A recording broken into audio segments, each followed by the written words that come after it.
ಭಾರೀ ವಿರೋಧದ ನಡುವೆ ನಂದಿಕೂರಿನಲ್ಲಿ ನಾಗಾರ್ಜುನ ಉಷ್ಣ ವಿದ್ಯುತ್ ಸ್ಥಾವರನ ಸ್ಥಾಪಿಸಲಾಯಿತು. ಈ ಉಷ್ಣ ವಿದ್ಯುತ್ ಸ್ಥಾವರದಿಂದ ಜನರಿಗೆ, ಈ ನಾಡಿಗೆ ಅದೆಷ್ಟು ಕರೆಂಟ್ ಬಂತೋ, ಈ ಜನರಿಗೆ ಅದೆಷ್ಟು ಲಾಭ ಆಯ್ತೋ ಗೊತ್ತಿಲ್ಲ.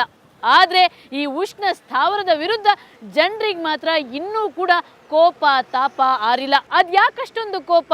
ಈ ಉಷ್ಣ ಸ್ಥಾವರದಿಂದ ಆದ ನಷ್ಟ ಏನು? ಇದನ್ನೆಲ್ಲ ತಿಳಿಸ್ತೀನಿ, ಬನ್ನಿ.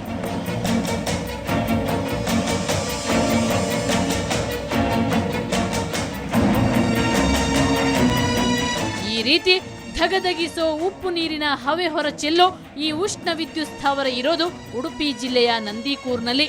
ಉಡುಪಿ ಪವರ್ ಕಾರ್ಪೊರೇಷನ್ ಲಿಮಿಟೆಡ್ ಅಂದರೆ UPCL ಅಂತ ಕರೆಸಿಕೊಳ್ಳೋ ಈ ಸ್ಥಾವರ ಇರೋದು ಪ್ರಸ್ತುತ ಸ್ಥಾಪಿಸಲು ಉದ್ದೇಶಿಸಲಾಗಿರುವ ನಿಡ್ಡೋಡಿ ಉಷ್ಣ ವಿದ್ಯುತ್ ಸ್ಥಾವರದಿಂದ ಕೇವಲ 20 ಕಿಲೋಮೀಟರ್ ದೂರದಲ್ಲಿ.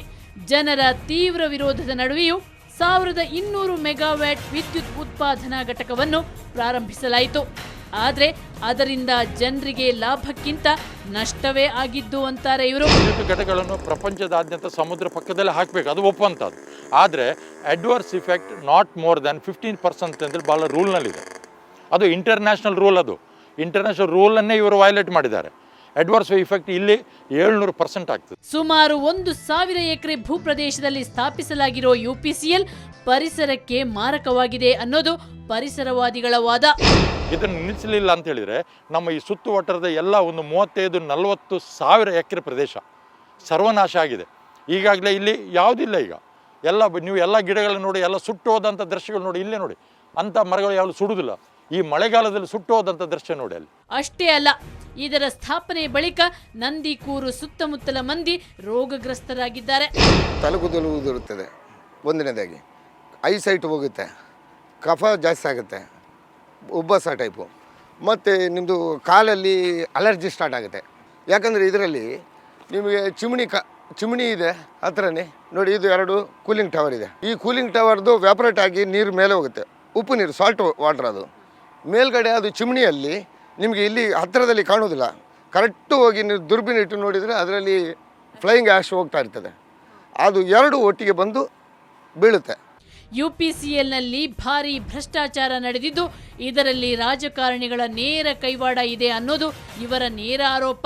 ನಮಗೆ ಸಾರ್ವಜನಿಕರಿಗೆ ಮಾಡಿದಂಥ KMR ಲೈನನ್ನು ಈಶ್ವರಪ್ಪ ಇಲ್ಲಿಗೆ ಒಂದು ಅಂಬಾಸಡರ್ ಗಾಡಿಯಲ್ಲಿ ಪ್ರೈವೇಟ್ ಆಗಿ ಬಂದು ಅವರತ್ತ ಬೇಕಾದಷ್ಟು ಅವನಿಗೆ ಸಂಬಂಧಪಟ್ಟ ಆವೇಶವನ್ನು ಪಡ್ಕೊಂಡು ಆ ಲೈನನ್ನು ಇಂಧನ ಸಚಿವ ಇದ್ದಾಗ ಕೊಟ್ಟವ ಅವರು. ಆನಂತರ ಅವರು KMR ಲೈನನ್ನು ಅವರ ಸ್ವಂತಾಗಿ ಯೂಸ್ ಮಾಡಿದ್ರು, ಪಬ್ಲಿಕ್ ಲೈನನ್ನು. ಅಷ್ಟೇ ಅಲ್ಲ, ಈ ಯೋಜನೆ ರೂಪಿಸುವಾಗ ಕಾನೂನನ್ನ ಕಾಲ ಕಸ ಮಾಡಲಾಗಿದೆ. ಪರಿಸರ ನೀತಿಗೆ ವಿರೋಧವಾಗಿಯೇ ಯೋಜನೆ ರೂಪಿಸಲಾಗಿದೆ ಅಂತಾರೆ ಇವರು. ಅವ್ರಿಗೆ ದೊಡ್ಡ ಟವರ್ ಬೇಕಿತ್ತು, ಅದನ್ನು ಹಾಕಿಸ್ಕೋಸ್ಕರ ಈಗ ಯೋಗೇಶ್ವರ್ ಅಂತೇಳಿ ಯಾರವ SP ಗೆ ಮೊನ್ನೆ ಸೇರಿಕೊಂಡು ಈಗಲೂ ವಿನ್ ಆಗಿದ್ದಾನೆ. ಅವ ಆಗ ನಮ್ಮದು ಫಾರೆಸ್ಟ್ ಮಿನಿಸ್ಟರ್ ಆಗಿದ್ದ. ಅವನ ಹತ್ರ ಅವನಿಗೆ ಬ್ರೈಬ್ ಮಾಡಿ 4 ಲಕ್ಷ ಮರ ಕಡಿದು ಪಶ್ಚಿಮ ಘಟ್ಟದ್ದು, 1-2 ಅಲ್ಲ, 4 ಲಕ್ಷ ಮರವನ್ನು ಕಡಲಿಕ್ಕೆ ಅವ ಪರ್ಮಿಷನ್ ಕೊಟ್ಟಿದ್ದಾನೆ. ಅದೇ ಯೋಗೇಶ್ವರ್ ತುಂಬ ಲಂಚ ಪಡ್ಕೊಂಡು. ಇದಕ್ಕೆ ಯಾವುದೇ ರೀತಿಯ ಒಂದು ಪರ್ಮಿಷನ್ ಅವರು ಯಾವುದೇ ಮಾಡಿಲ್ಲ. ಎಲ್ಲ ಆ ಮಿನಿಸ್ಟರ್ನ ಹಿಡ್ಕೊಂಡು ಎಲ್ಲ ಅವರು ಹಣದಗೋಸ್ಕರ ಮಾಡಿದ್ದಾರೆ ವಿನ ಕಾನೂನು ಯಾವುದಕ್ಕೆ ಅವರು ಪರ್ಮಿಷನ್ ಕೊಡಬೇಕು ಆ ಮಾನದಂಡವನ್ನು ಬಳಸಿ ಯಾವುದಕ್ಕೂ ಕೊಡಲಿಲ್ಲ. 1200 ಮೆಗಾವ್ಯಾಟ್ ವಿದ್ಯುತ್ ಉತ್ಪಾದಿಸಬೇಕಾದ ಈ ಉಷ್ಣ ಸ್ಥಾವರದಲ್ಲಿ ಈಗ ಬರೀ 350 ಮೆಗಾವ್ಯಾಟ್ ವಿದ್ಯುತ್ ಉತ್ಪಾದನೆಯಾಗುತ್ತಿದೆ ಅನ್ನೋದು ರೈತ ಮುಖಂಡರ ವಾದ. ಏನು ಇಲ್ಲ ಅಂತ ಕೋಲ್ ಬೇಸು ಚೈನಾದಲ್ಲಿ ಎಲ್ಲ ಕ್ಲೋಸ್ ಮಾಡಿದ ಪ್ಲಾಂಟನ್ನು ತಂದು ಹಾಕಿದ್ದಾರೆ ಇವರು. ಈಗ ಚೆಕ್ ಮಾಡಿ ನೀವು, 1200 ಮೆಗಾವಾಟ್ ಅಲ್ಲ, 350ಗಿಂತ ಜಾಸ್ತಿ ಇವರು ಪ್ರೊಡಕ್ಷನ್ ಮಾಡ್ತಾಯಿಲ್ಲ. ಜಾಸ್ತಿ ಮಾಡಿದ ಕೂಡಲೇ ಅಲ್ಲಿ ಶಾಕ್ ಹೊಡಿಲಿಕ್ಕೆ ಸ್ಟಾರ್ಟ್ ಆಗುತ್ತೆ ಜನರಿಗೆ. ಸ್ಥಳೀಯರ ಮೇಲೆ ದೌರ್ಜನ್ಯ ಎಸಗಿ ಸ್ಥಾಪಿಸಲಾಗಿರುವ ನಂದಿಕೂರ್ ಉಷ್ಣ ವಿದ್ಯುತ್ ಸ್ಥಾವರ ನ್ಯಾಯಾಲಯಕ್ಕೂ ತಪ್ಪು ಮಾಹಿತಿ ನೀಡುತ್ತಿದೆ ಅನ್ನೋದು ಇವರ ಆರೋಪ. ಅವರು ಈ ಕಂಪನಿಯ ಪರವಾಗಿ ಅವರ ಲಾಯರ್ ಕೊಡುವಂಥ ಯಾವುದೇ ಆ ಕೋರ್ಟಿಗೆ ಕೊಡುವಂಥ ಒಂದು ಡಾಕ್ಯುಮೆಂಟ್ ಅದು 100% ಸುಳ್ಳು. ಅವರು ಕ್ರಿಯೇಟ್ ಮಾಡಿ ಎಲ್ಲ ಕೊಡೋದು. ಕೃಷಿ ಇಲಾಖೆಯಿಂದ ಇದೇ DC ರಿಪೋರ್ಟ್ ತಗೊಂಡ ಇಷ್ಟೆಲ್ಲ ಕೃಷಿ ಹಾಳಾಗಿ ಪೇಪರ್ನವರು, ನಿಮಗೆ ಮೀಡಿಯಾದವರು ಎಲ್ಲ ಇಡೀ ದೇಶಕ್ಕೆ ಎಲ್ಲ ಪ್ರಚಾರ ಉಂಟು. ಹಾಳಾಗಿದ್ದು ಕೃಷಿ ಎಲ್ಲ ಈಗ ಎಲ್ಲ ಒಣಗಿ ಹೋದದ್ದು. ಕೃಷಿ ಇಲಾಖೆಯಿಂದ DC ಮೂಲಕ ಪ್ರೆಷರ್ ಹಾಕಿಸಿ ಕೃಷಿ ಇಲಾಖೆಯಿಂದ ಕೋರ್ಟಿಗೆ ಕೊಡುವ ದಾಖಲೆ ಅಲ್ಲಿ ಏನು ಕೃಷಿಗೆ ತೊಂದರೆ ಇಲ್ಲ. ಡಾಕ್ಟ್ರ್ ಇಲ್ಲಿ ಬಂದು ನೋಡುವಾಗ ಕಫದಲ್ಲಿ ಬೂದಿ ಉಂಟು.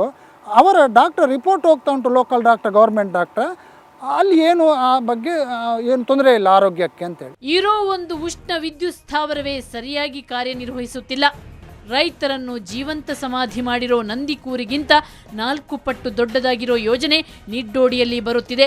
ಇದೆಷ್ಟು ಅವಾಂತರ ಮಾಡಲಿದೆಯೋ ಅನ್ನೋ ಆತಂಕ ಪ್ರತಿಯೊಬ್ಬರದ್ದು. ಸಿಕ್ಕಾಪಟ್ಟಿದೆ. ಮತ್ತು ಇದು ನಮಗೆ ಒಂದು ಅಂಥದ್ದು ಇದು ನಿಡ್ಡೊಡೆಯೋದು ಇದಕ್ಕಿಂತ ವರ್ಸ್ಟ್ ಆಗುತ್ತೆ. ಜನಜೀವನ ಅಸ್ತವ್ಯಸ್ತ ಆಗುತ್ತೆ. ಎಲ್ಲಿಗೂ ಸಿಕ್ಕಾಪಟ್ಟೆ ತಲೆಬಿಸಾಗಲಿಕ್ಕೆ ಉಂಟು. ಅದರಲ್ಲಿ ನೀವು ಕಟೀಲು ದೇವಸ್ಥಾನ ಹೋಗುತ್ತೆ, KDB ಮತ್ತು ಕಂದಾಯ ಇಲಾಖೆ ಇಬ್ಬರು ಅದು ಬರಡು ಭೂಮಿ ಅಂತ ಕೊಡೋದು ಅವರು ರಿಪೋರ್ಟ್. ಅದನ್ನು ಕರೆಕ್ಟ್ ಚೆಕ್ ಮಾಡೋದು. ಯಾಕಂದರೆ ಅವ್ರದ್ದು KDB ಸ್ಪೆಷಲ್ DC ಇರ್ತಾರೆ ಬೆಂಗಳೂರು, ಅವರ ಟೇಬಲಲ್ಲಿ ಇದೆ ಮಾರ್ಕಿಂಗ್ ಮಾಡಿ ಇಟ್ಟೋದು. ಅದು ಯಾವುದೋ ಕಂಪನಿ ಬಂದ ಕೂಡ ಅದನ್ನು ತೋರಿಸಿಬಿಡ್ತಾರೆ, ಇದು ಆಗ್ಬೋದಾ ಜಾಗ ಅಂತ, ಅಲ್ಲಿ ಸೆಲೆಕ್ಟ್ ಆಗೋದು. ಆದ್ದರಿಂದ ಇದು ನಿಡ್ಡೋಡಿ ಮೊದಲು MRPಯಲ್ಲಿ ಇದು ONGCಗೆ ಅಂತ ಮಾಡಿದ್ದು, ಅದನ್ನು ಈಗ ಕಣ್ಣಾಕಿ ಇದನ್ನು ತೆಗಿಲಿಕ್ಕೆ ಹೊರಟಿದ್ದಾರೆ ಅಷ್ಟೇ. ತಮಾಷೆ ಗೊತ್ತಾ, ಈ ಉಷ್ಣ ವಿದ್ಯುತ್ ಸ್ಥಾವರಗಳಲ್ಲಿ ಉತ್ಪಾದನೆ ಆಗೋ ವಿದ್ಯುತ್ ಸ್ಥಳೀಯರಿಗೆ ಸಿಗುತ್ತಿಲ್ಲ. ಹಾಗಾಗಿಯೇ ತಮಗೆ ಸಮಾಧಿ ಕಟ್ಟಿ ಬೇರೆಯವರ ಬಂಗಲೆ ಬೆಳಗಿಸೋ ಸರ್ಕಾರದ ನೀತಿಯನ್ನು ಇಲ್ಲಿ ಪ್ರತಿಯೊಬ್ಬರು ವಿರೋಧಿಸುತ್ತಿದ್ದಾರೆ.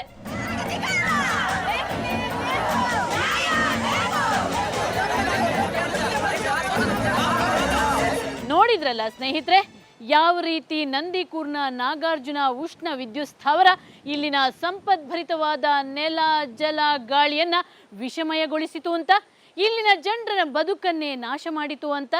ಇದೇ ಆತಂಕ ಇಲ್ಲಿನ ಅಂದರೆ ನಿಡ್ಡೋಡಿ ಮಂದಿಯನ್ನ ಕಾಡ್ತಾ ಇದೆ. ಇಲ್ಲಿನ ಜನ ಅದ್ಯಾವ ಪರಿ ಆತಂಕಿತರಾಗಿದ್ದಾರೆ, ಅದ್ಯಾವ ಪರಿ ಆಕ್ರೋಶಿತರಾಗಿದ್ದಾರೆ ಅಂತ ತಿಳಿಸ್ತೀನಿ ಚಿಕ್ಕ ಬ್ರೇಕ್ನ ನಂತರ.